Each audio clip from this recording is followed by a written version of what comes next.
نحمده ونستعينه ونستغفره ونؤمن به ونتوكل عليه ونعوذ بالله من شرور أنفسنا وسيئات أعمالنا من يهد الله فهو المهتد ومن يضلل فلن تجد له وليا مرشدا ونشهد أن لا إله إلا الله وحده لا شريك له ونشهد أن سيدنا وسندنا وحبيبنا وطبيب قلوبنا ومولانا محمدا عبد الله ورسوله صلى الله تعالى عليه وعلى آله وأصحابه وبارك وسلم تسليما كثيرا أما بعد فأعوذ بالله من الشيطان الرجيم بسم الله الرحمن الرحيم إن الذين قالوا ربنا الله ثم استقاموا تتنزل عليهم الملائكة ألا تخافوا ولا تحزنوا وأبشروا بالجنة التي كنتم توعدون نحن أولياؤكم في الحياة الدنيا وفي الآخرة ولكم فيها ما تشتهي أنفسكم ولكم فيها ما تدعون نزلا من غفور رحيم وقال محمد رسول الله صلى الله عليه وسلم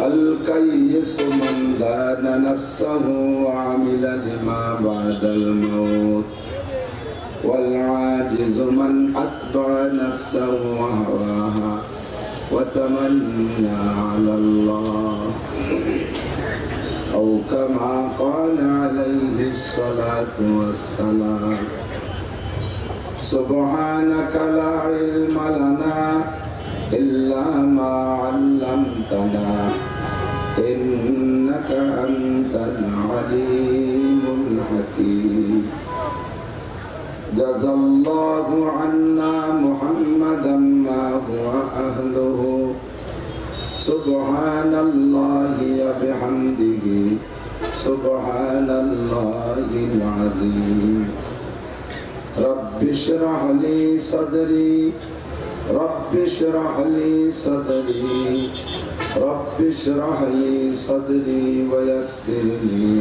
أمري واحلل عقدة من لساني واحلل عقدة من لساني واحلل عقدة من لساني يفقه قولي رب زدني علما اللهم أرنا الحق حقا وارزقنا اتباعه وأرنا الباطل باطلا وارزقنا اجتنابه شكر بلي آمين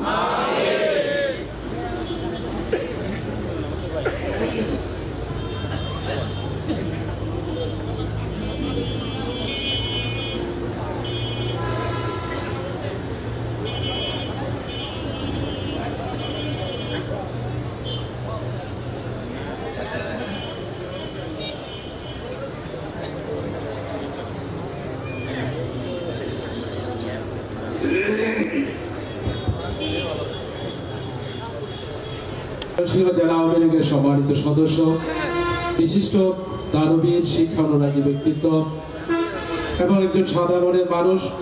আপনারা জানেন উনি দেশের বাইরে অবস্থান করেন, দেশের বাইরে ওনার ব্যবসা প্রতিষ্ঠান। كما باركت على إبراهيم وعلى آل إبراهيم إنك حميد مجيد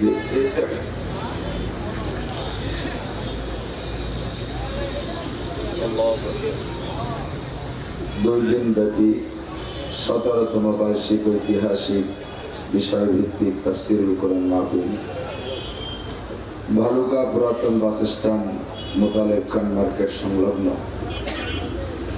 দুই দিন ব্যাপী মাহফিলের প্রথম দিনের সম্মানিত সভাপতি, প্রধান অতিথি, বিশেষ অতিথিবৃন্দ, হযরতে উলামায়ে কেরাম, বিভিন্ন মসজিদ থেকে আগত আইম্মায়ে মাসাজিদ, মাদ্রাসার আজিজান তুলাবা, প্রাণপ্রিয় দেশবাসী, অত্যন্ত দামি মাস রবিউল আউয়াল মাস, যে মাসে রহমতে আলম নবী সাল্লাল্লাহু আলাইহি ওয়াসাল্লাম দুনিয়ায় এসেছিলেন। সুনির্দিষ্ট সময় পর্যন্ত আল্লাহ পাকের দেওয়া দায়িত্ব পালনের পরে 23 বছর নবুয়তি করে 63 বছর হায়াত পেয়ে আবার এ মাসেই আমাদেরকে এতিম করে রেখে দুনিয়া থেকে চলে গিয়েছিলেন। সুতরাং এ মাস আমাদের জন্য আনন্দেরও মাস, আবার শোকেরও মাস। আনন্দ ও শোক বিজড়িত রবিউল আউয়াল মাসের মধ্যভাগে এসে জুমার দিনের পরের সপ্তাহের প্রথম রাত্রে দূর দূর থেকে আল্লাহ পাক আমাদেরকে জান্নাতের বুক ভরা আশা নিয়ে জাহান্নামের প্রচন্ড ভয় অন্তরে রেখে সওয়াবের আশায় গুনার ভয়ে, হিদায়াতের আশায় গুমরাহির ভয়ে কোরআন ও হাদিসের কিছু ভালো কথা বলা ও শোনার সুযোগ ও তৌফিক দান করলেন। শুকর আদায় করে আলহামদুলিল্লাহ। এতক্ষণ পর্যন্ত আমরা অত্যন্ত সুন্দর সুসজ্জিত ভাষায়, সুললিত কণ্ঠে, মার্জিত ভাষায়, সাহিত্যপূর্ণ ভাষায় আমাদের বাংলাদেশের অন্যতম একজন বিখ্যাত বক্তা, আমার চাইতেও অনেক অনেক গুণে বড় আলেম, অনেক বিখ্যাত মানুষ, অনেক আমলি মানুষ, সাহেব আলেম মানুষের জবান থেকে মূল্যবান কথা আপনারা শুনেছেন। আমি ভাবতেও পারি নাই হযরতের বয়ানের পরে আপনারা আমার মতো চুনোপুটি, আমার মতো খুদে মাসির অপেক্ষা একটু বসে থাকবেন। আমি আপনাদের বসে থাকার উপরে আন্তরিকভাবে কৃতজ্ঞ। দূর থেকে আসছি, পথ অনেক বেশি, ভাঙাচোরা অনেক পথ বাংলাদেশে অতিক্রম করে আসা লাগে। তো আস্তে আস্তে আস্তে আস্তে রাস্তার ঝাঁকিতে যা কিছু মুখস্থ করে আসি তা পথে ভুলে যাই। এরপরে এখানে এসে বসার পরে আপনাদের অবস্থান দেখে আবার আল্লাহ পাক রব্বুল আলামিন সতেজ করে দেন, পুনরায় কিছু বলার তৌফিক দিয়ে থাকেন। আমাকে দায়িত্ব দেওয়া হয়েছে জান্নাত সম্পর্কে আলোচনা করতে। জান্নাত আর জাহান্নাম পাশাপাশি দুইটা আলোচনাই সব বক্তার জবানে কম বেশ এসে যায়। যে বিষয়ে কথা বলি না কেন, সকল বিষয়ের পরিণাম, ফলাফল দুইটা জিনিসই, হয় জান্নাত নয় জাহান্নাম। আমাদের জনাব খান সাহেব হুজুর দাওয়াত বরকাতুল আলিয়া অনেক সুন্দরভাবে জাহান্নামের আলোচনা আপনাদেরকে শোনায়েছে। সকলের অন্তরে জাহান্নামের ভয় উঠছে কিনা? ভয়ে জায়গা পেয়েছে তো? আল্লাহ পাক আমাদের সকলকে জাহান্নাম থেকে বেঁচে থাকার তৌফিক দান করেন। জান্নাত জাহান্নাম সম্পর্কে কোরআনে কারীমের ভিতরে অনেক আয়াত, নবী পাক সাল্লাল্লাহু আলাইহি ওয়াসাল্লামের বিশাল হাদিস ভান্ডারের ভিতরে অসংখ্য হাদিস এই জান্নাত জাহান্নাম সংক্রান্ত। আমি একটা কিতাব পড়েছি, আত-তাযকিরাতু ফি আহওয়ালিল মাউতা ওয়া উমুরিল আখিরাহ।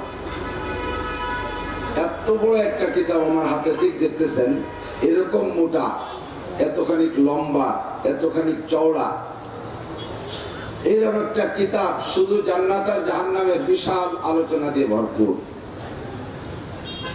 1 থেকে 1.5 ঘন্টা, 2 ঘন্টা, 5 ঘন্টা, 10 ঘন্টা, বছরের পর বছর ও জান্নাতের আলোচনা করলে জান্নাতের আলোচনা শেষ হবে না। জাহান্নামও তেমনই বড়, তার জাহান্নামে যাওয়ার পথ অনেক। এ বিষয়ে কোনো বক্তাকে দায়িত্ব দিয়ে সীমিত টাইমের ভিতরে তার আলোচনা করা সম্ভব না। তারপরেও আমরা কিছু কিছু আলোচনা করতেই হয়।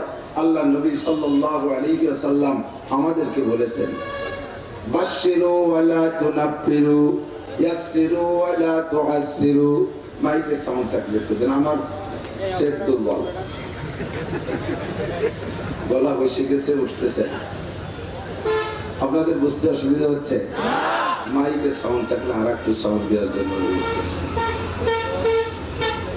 নবী পাক সাল্লাল্লাহু আলাইহি ওয়াসাল্লাম আমাদের বক্তাদেরকে পরামর্শ দিচ্ছেন, বাশশিরু, উম্মতকে সুসংবাদ দাও, ওয়ালা তুনাফিরু, উম্মতকে শুধু ভয় দিয়ে ভাগায় দিও না, ইয়াসসিরু, জান্নাতে যাওয়ার জন্য সহজ পথ শিখায় দাও, ওয়ালা তুআসসিরু, বেশি কঠিন পথ দেখায়ও না, উম্মত আমল করতে পারবে না। রহমতে আলম নবী সাল্লাল্লাহু আলাইহি ওয়াসাল্লাম আমাদেরকে সুসংবাদ দেওয়ার জন্য বলেছেন। সুসংবাদ আমরা কিসের সুসংবাদ দেব? দুনিয়ায় সুখ শান্তির সুসংবাদ দেনেওয়ালা মানুষের অভাব নেই। সাময়িক ক্ষণস্থায়ী জিন্দেগির সুসংবাদ নিয়ে আলোচনা করার জন্য আমাদের দায়িত্ব না, এ আলোচনা করার বহুত মানুষ আছে। পরকালের বিশাল লম্বা সময়ের সামনে দুনিয়ার 60-70 বছর হায়াত একেবারে অতি সামান্য। আল্লাহ পাক রব্বুল আলামিন বলেন, আমাল হায়াতুদ দুনিয়া ইল্লা কালিল ওয়া ইন্নাদ দারাল আখিরাতা লাহিয়াল হায়াওয়ান লাউ কানু ইয়ালামুন।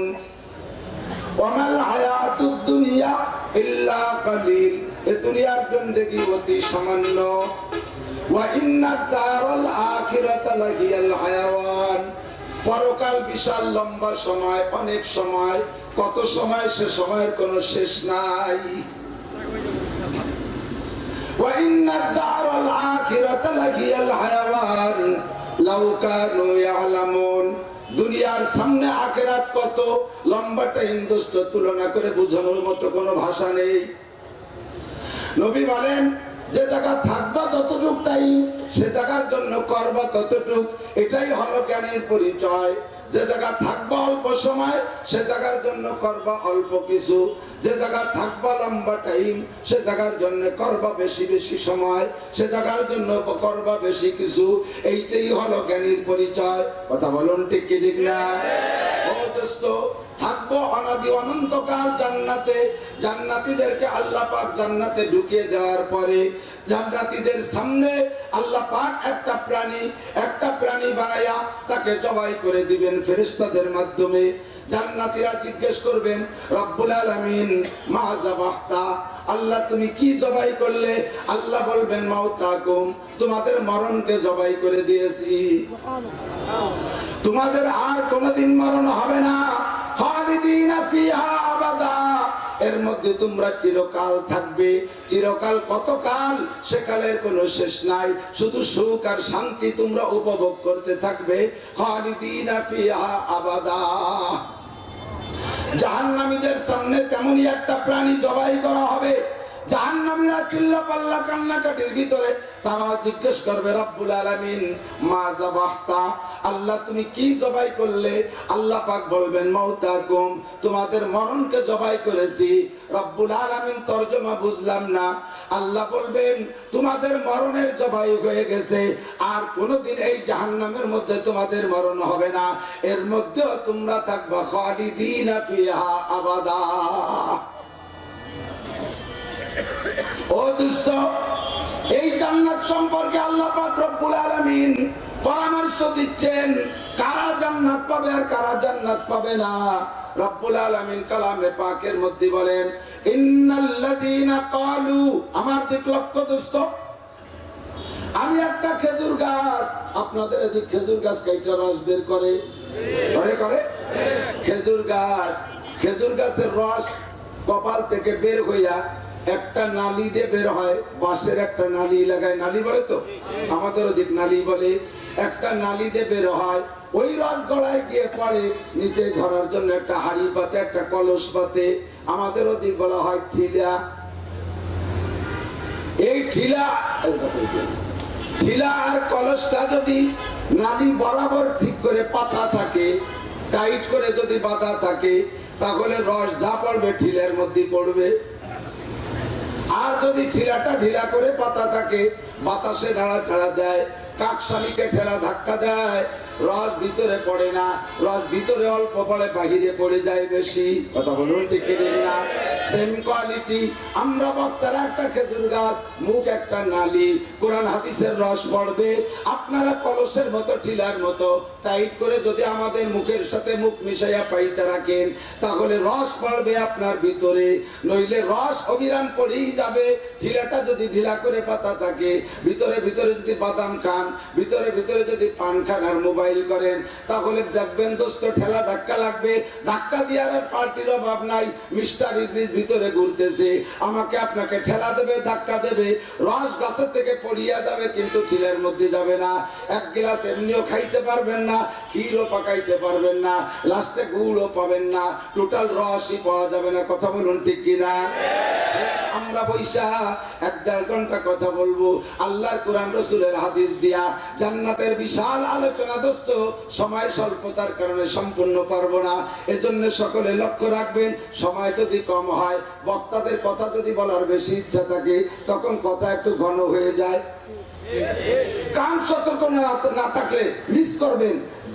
যদি টাইমের স্বল্প হয়, অল্প সময়ের ভিতরে বেশি খাইতে হয়, তাহলে সাবান ছাড়া গিলা লাগে, গাড়ি সাইডে দিচ্ছে এদিকে খাইতে হবে, তখন দমাদম গিলে ফেলছি। আমারও সময় কম, যার কারণে অল্প সময় কামাই বেশি, সাবান ছাড়া গিলা লাগবে। সকলে সতর্ক থাকতে হবে, নাড়াচাড়া করলে আমিও পারি না। আর আমরা এমনই গাছের ডাল, যে গাছের গোড়া বড় বেকায়দা, খুব কঠিন গোড়া। আমাদের মুরব্বী হাকিমুল উম্মাত আশরাফ আলী থানভী রহমাতুল্লাহ আলাইহি, আমাদের মুরব্বী হুসাইন আহমদ মাদানী রহমাতুল্লাহ আলাইহি, আমাদের মুরব্বীদের সিলসিলা এরকম, কি বলা হয়, শামসুল হক ফরিদপুরি রহমাতুল্লাহ আলাইহি, মুহাম্মদুল্লাহ হাফেজি রহমাতুল্লাহ আলাইহি, শাইখুল হাদিস রহমাতুল্লাহ আলাইহি, ইন্দ্রা বড় মুহাজ্জাব মেজাজের মানুষ ছিলেন। হুসাইন আহমদ মাদানী রহমাতুল্লাহ আলাইহি এত মুহাজ্জাব আর সুসজ্জিত মেজাজের মানুষ ছিলেন, ওনাকে যদি কেউ দাওয়াত দিত, খানা খাওয়ার দাওয়াত, অনেক সময় আমাদের হুজুরদেরকে একজন করে দাওয়াত দেয়, আমার কাছে গিয়ে দাওয়াত দেয়, হুজুর দুপুর বেলা আমার বাড়ি, আপনার 4টা ডাল ভাতের দাওয়াত। আমাদের দেশে দাওয়াত এরকম দেয়। আর ভারতে দেয়, হুজুর আমার বাড়ি একটু শাক রুটির দাওয়াত, মেরে ঘর পে আপকে লিয়ে শাক রুটি কি দাওয়াত হয়, আমার ঘরে আপনার জন্য একটু শাক রুটির দাওয়াত। তো মাদানী রহমাতুল্লাহ আলাইহির স্বভাব ছিল, যদি ওনাকে একারে দাওয়াত দিতেন, সাথে ওনার সাথে শামসুল হক ফরিদপুরি, মুহাম্মদুল্লাহ হাফেজি, এরকম বড় বড় তৎকালীন ছাত্ররা, বড় বড় উলামায়ে কিরাম দলে দলে থাকতেন। উনি খাইতে যাইতেন দাওয়াত, তাও সাথে যাইতেন, উনি মুখে যা বলতেন সঙ্গে সঙ্গে লিখে ফেলতেন। তো মাদানী রহমাতুল্লাহ আলাইহির স্বভাব ছিল, যদি ওনারে একারে দাওয়াত দিছে, খাইতে যখন ঘরে ঢুকবে, সাথে যারা গেছে একজনকে ঢুকতে দিতেন না। বাড়িওয়ালা যদি বলতেন যে হুজুর সাথে আসছে, আমার ঘরে অ্যাভেলেবেল ব্যবস্থা আছে, বলেন না, তারপরে ঢুকবে না। সমস্যা কি হুজুর? আমার তো কোনো সমস্যা নেই। না, সমস্যা আছে। 1 নম্বর সমস্যা হলো, ওরা আমার সাথে ঘরে যদি একদিন কোনো জায়গা খাওয়া পায়, তাহলে ডেলি খাওয়ার জন্য দৌড়ে বেড়াবে, ওদের লোক বাইরে যাবে। 2 নম্বর সমস্যা হলো, বাড়ি যেদিন ভালো রান্না হয়, মেয়ে ছেলেরা বাইরে কোনো জায়গা দাওয়াত পায় না খাইতে, বাড়ি যেদিন ভালো রান্না হয় মেহমানের ওসিলায়, ওই দিন মেহমান খায়, খাওয়ার পরে যা থাকে তাই মেয়ে ছেলেরা খায়। এবার আমার সাথে যে 5-7 জন আছে, ওদেরকে যদি বসায় দেওয়া হয়, তাহলে ওরা তো সাফ করে ফেলবে খাইয়া, বাড়ি লাস্টে মেয়ে ছেলেরা কিচ্ছু পাবে না, এই জন্য ওরা ঢুকতে পারবে না, বাইরে থাকবে। কঠিন একটা হিসাবের কথা, কথা বলেন ঠিক না? আমাদের দেশের পিসাবরা যদি কোনো জায়গায় যায় সাথে সাঙ্গ পাঙ্গ পাইপ পেয়াদা পিসাবও সিট পায় না, উনটা যায় আগে সিট দখল করে দেয়। আমাদের মুরব্বী হাকিমুল উম্মত আশরাফ আলী থানভী রহমাতুল্লাহ আলাইহি আরেক মুআজ্জাব মিজাজের মানুষ। উনি ছিলেন এত ক্লিন মিজাজের মানুষ। এক জায়গায় মাহফিলে যাইয়া রাত্রে শেষ সময়, এখন তো আমাদের গাড়ি হয়েছে বুড়াক হয়েছে দৌড় দিয়ে চলে যাই, সে সময় তো যেখানে মাহফিল করতেন সেখানে রাত্রে থাকা লাগতো। তো থানভী রহমাতুল্লাহ আলাইহি একবারই যাইয়া দাওয়াতে রাত্রে রয়ে গেছে। তো রাত্রে ওনার স্বভাব খুব তাড়াতাড়ি শুয়েই ঘুমায় যান। আজকে রাত্রে আর শুয়ে ঘুমাচ্ছে না, এলো মেলো এপাশ ওপাশ করতেছে। তো খাদেম যিনি পাশে উনি বলতেছেন, হুজুর অন্য রাত্রে শুয়েই ঘুমায় যান, আজকে ঘুমাচ্ছেন না কেন? তো উনি বলতেছে, মিয়া ঘুমাবো কি, এই যে কাঁথা দেশে একটা গায়ে দেওয়ার জন্য খেতা, সব সিলাই গুলো সোজা, একটা সিলাই বেঁকা, এর জ্বালায় আমার ঘুম আসতেছে না। খাদেম কয়, হুজুর খেতা পরেন রাত একটা, আর সিলাইও মোটে একটা বেঁকা, এতে আপনার মাথায় বাচ্চে কোন জায়গা? হুজুর কয়, মিয়া তাও বুঝতেছি। এরপর আমার মাথার মধ্যে ঢুকলো যে এই মহিলা খেতা সেলাই করতে যাইয়া সব সেলাই গুলো সোজা দিল, একটা সেলাই কেন বেঁকা দিল, এই চিন্তে আমার ঘুম আসছে।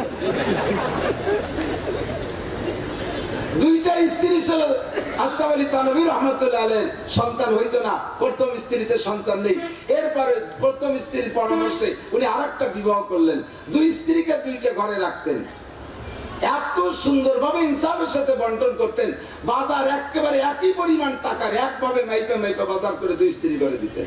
খাদেমকে একবার বলছে, খাদেম তুমি যাইয়া আজকে দুইটা তরমুজ নিয়ে আসবা তোমার দুই আম্মার জন্য।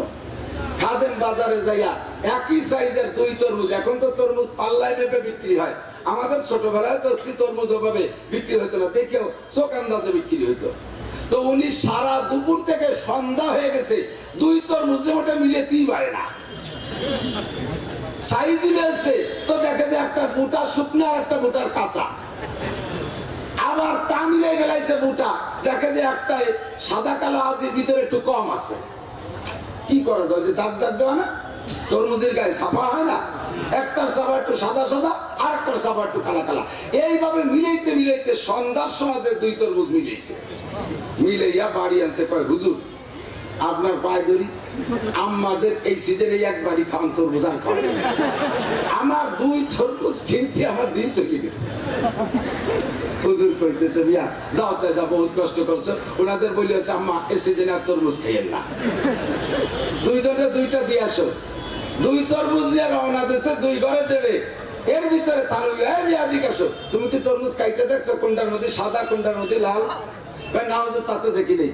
তাহলে দেখো দুইটার ভিতরে একটা সাদা একটা লাল, একটা লাল বেশি একটা লাল কম হতে পারে, তোমার দুই আম্মারে দুইটা দিলে দুইজনেরটা যদি দুই রকম হয় তখন তারা আমার প্রতি মন খারাপ করবে, তাদের মন খারাপ লাগবে। সুতরাং এই জায়গায় দাঁড়াইয়া ফিতে ধরে সুন্দর করে দাঁত দিয়া দুইটারই মাঝখানে ফেলে গেল, এর অর্ধেক ওর অর্ধেক, ওর অর্ধেক এর অর্ধেক দিয়া দুইজনের সমান ভাবে দিয়ে আসো। আল্লাহু আকবার, কথা অন্যদিক চলে যাইতে পারে। আমি সেই গাছের একটু পাতা, এই জন্য বসা বসের ভিতরে যদি এলোমেলো দেখি আমি আর কথা বলতে পারি না। আপনাদের এই স্বাভাবিকভাবে থাকা, আমাদের দিকে আকৃষ্ট থাকা, আল্লাহ পাক রব্বুল আলামিন উপর থেকে কথা দেবে। বক্তারা যখন কথা বলে তখন হাত নেড়ে নেড়ে কথা বলে, বলে না? প্রত্যেকটা মানুষের স্বভাব কথা বলার সময় হাত নাড়ে, নাড়ে কিনা? ফোনে কথা কয় তাও হাত নাড়ে, দেখছেন না? একা একা কথা বলতেছে, যার সাথে কথা বলে সে সিটে গান, আর উনি এই ভানুকা বসে কথা বলে, হাত নাড়িয়ে একেবারে বিশাল বেগে ঝেঁকে ঝেঁকে কথা বলতে, মাঝে মাঝে মিজাজ গরম হলে বক্সিরও দিয়ে দেয়, লাগুক আর না লাগুক হাত নাড়েই। এই হাত নাড়ার সিস্টেম হলো এরকম, হাতটাকে এমন রাখে, হাতে 5টা আঙ্গুল আছে, কয় আঙ্গুল? 5টা আঙ্গুল 5টা পাইপ। যখন হাত নাড়ে তখন হাতের অ্যাটেনশনটা এরকম হয়, ঠিক না? মানে কি, 5টা আঙ্গুল 5টা পাইপ যখন এমন করা হয় তখন মোটা পাইপটার মাথা উপর দিক, ঠিক না? একটা সাপ্লাই পাইপ আপনাদের দিক, এই মোটা পাইপটা উপর থেকে কথা ঢুকবে যদি আপনাদের চাহিদা থাকে, আর এই এক পাইপটা সাপ্লাই হবে। যদি আপনাদের এলোমেলো হয় তাহলে উপরের পাইপের মাথা বন্ধ হয়ে যাবে, আর সাপ্লাই হবে না। পাশাপাশি ওয়াজ, আমার ওয়াজ খালি আপনারা শুনেন না, আমার ওয়াজ আমিও শুনি। আমার ওয়াজ আমিও শুনি। আমার মুখ থেকে সবচেয়ে নিকটে যার কান 4-5 হাত 6 হাত দূরে তার কান, আর আমার মুখ থেকে আমার কান মাত্র 4-5 আঙ্গুল দূরে। আমার ওয়াজ যদি আপনি শোনেন, আমার ওয়াজ তার চাইতে আগে শুনি আমি। বরঞ্চ এই যে পাইপের সাপ্লাই সেটিংটা দেখেন কেমন, প্রত্যেকের হাত এমন করলে এরকম হয়। একটা পাইপের মাথা আপনাদের দিক, আর বক্তার নিজের দিক 3 পাইপের মাথা, ঠিক না? আপনাদের দিকে একটা পাইপ দিয়ে যাবে, আর আমার দিকে আসবে 3টে পাইপ দিয়ে। শর্ত হলো আপনাদের চাহিদা থাকতে হবে, তাহলে মোটা পাইপ উপর দিয়ে ঢুকবে। এদিক সেদিক কথায় লম্বা হয়ে যাবে, কথা সময় আমার কম। আমি চলে যাই জান্নাতের আলোচনা দিকে। জান্নাতে যাবেন তো? কোন জান্নাতে যাবেন? জোরে কান না। জান্নাতুল ফেরদাউস, জান্নাতুল ফেরদাউসে যাবেন। আল্লাহ কবুল করুক, আমিন। নবীও বলেছেন ওয়াইজা সালতুম ফাসআলুল ফেরদাউস, যখন তোমরা আল্লাহর কাছে জান্নাত চাও তখন তোমরা জান্নাতুল ফেরদাউস চাইবা। ছোটটা চাবা না, বড়টাই চাবা। এরপরে যেটা দেয় ভাগ্যে থাকে হবে। চার সময় বড়টা চাইবা। একজন সবে বরাতে রাত্রে ইবাদত কইরা পরের দিন যাইয়া জিজ্ঞেস করতেছে, হুজুর আজকে রাত্রে আপনি কি চাইছেন? আমি কাজ চাইছি তো কতটা, তোর তার জিজ্ঞেস করার দরকার কি? তুই কি চাইছিস নাই কর। কয় যে গত বছর আমার সাথে নাসির ভাই ইবাদত করছে, 1 লাখ টাকা নাসির ভাই ছিল। সারা রাত সে আল্লাহর কাছে 3 লাখ টাকা চাইছে, 1 লাখ টাকা চাইছে। আল্লাহ তারে পরের দিন এই লোকাল বাসের হেল্পার বানাইছে। আমি চিন্তা করলাম যে 1 লাখ টাকা চেয়ে একজন লোকাল বাসের হেল্পার হয়েছে, তা আমি কমপক্ষে 3 লাখ টাকা চাই যে সুপারভাইজার দেওয়া যায়। আল্লাহর কাছে বড় একটা চাইলে কুনতে কুনতে কোন একটা ধাপে যেত দাঁড় হবে। আল্লাহর কাছে চাইবো ফেরদাউস, কমপক্ষে 8টা জান্নাতের কোন একটা জান্নাত আমাদের নসিব হবেই হবে ইনশাআল্লাহ। পাশাপাশি নবী বলেন কুল্লু উম্মতি ইয়াদখুলুনাল জান্নাতা ইল্লা মান আবা, সব উম্মত আমার সাথে জান্নাতে যাবা। জোরে কান সুবহানাল্লাহ। ইল্লা মান আবা, শুধু যার নাম হবে আবা, তুমি শুধু জাহান্নামে যাবা। ইলা মান আবা ইয়া রাসূলুল্লাহ, ওগো আল্লাহর নবী, আমাদের কাহার নাম তো আবা না। হাজা আবু বকর, হাজা ওমর, হাজা উসমান, হাজা আলী, হাজা তালহা, হাজা জুবায়ের। এক একজন সাহাবার এক এক নাম। আবা নামের সাহাবা তো একজনও নাই। আপনি বললেন যার নাম হবে আবা সে জাহান্নামে যাবা। ইলা মান আবা ইয়া রাসূলুল্লাহ, ওগো আল্লাহর নবী, আবা নামের কে আছে? হুজুর বলেন মান আতানি দাখালাল জান্নাহ, যার মাথা থেকে পায়ের তলা পর্যন্ত আমি নবীর সাথে মিল হবে। ব্যক্তিগত জীবন আমার সাথে মিল হবে, পারিবারিক জীবন আমার সাথে মিল হবে, সামাজিক জীবনে আমার সাথে মিল করবে, অর্থনৈতিক জীবনে আমার সাথে মিল করবে, রাজনীতি করবে আমার রাজনীতির মতো, আন্তর্জাতিক নীতিতে আমি মুহাম্মদুর রাসূলুল্লাহর সাথে মিল থাকবে। 6টা জীবনে যারা আমার সাথে মিল থাকবে ওই উম্মত আমার সাথে জান্নাতে যাবা। নবী হবেন জান্নাতুল ফেরদাউসের বাসিন্দা। কথা বলুন ঠিক কি ঠিক না?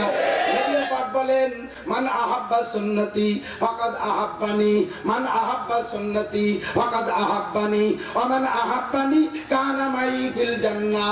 যে আমার সুন্নতকে মহব্বত করলো সে আমি রাসূলকে মহব্বত করলো, আর যে আমি রাসূলকে মহব্বত করলো আমারই সাথে জান্নাতুল ফেরদাউসে সে থাকবে। সুতরাং দোস্ত, আমি বিশ্বাস করি আজকের ময়দানে যারা আসছেন সকলেই হবেন জান্নাতুল ফেরদাউসের বাসিন্দা। জোরে বলেন আমিন। শর্ত হলো জান্নাতুল ফেরদাউসের বাসিন্দা হওয়ার জন্য আমাকে আপনাকে যোগ্যতা লাগবে। বাজারে গিয়েছেন আপনি, বাজারে গিয়ে মনে মনে নিয়ত করছেন আজকের বাজারে পদ্মা নদীর থেকে যেই বড় পাঙ্গাসটা আসছে, সবচেয়ে বড় যে বল মাছটা আসছে, ওই বল মাছটা আমি কিনবো। বাজারে গিয়ে দেখেন 30 কেজি ওজনের এক পদ্মার পাঙ্গাস। আপনি পদ্মার পাঙ্গাস কেনার জন্য জেলের দোকানে, মাছের দোকানে দাঁড়িয়েছেন, মাছটা ধরে নাড়াচাড়া করতেছেন, দামাদামি করতেছেন। জিজ্ঞাসা করলেন ভাইরে তোমার মাছের গায়ে ওজন কতটুক? বলে 30 কেজি। দাম কত? কয় 30,000 টাকা। এই 30,000 টাকার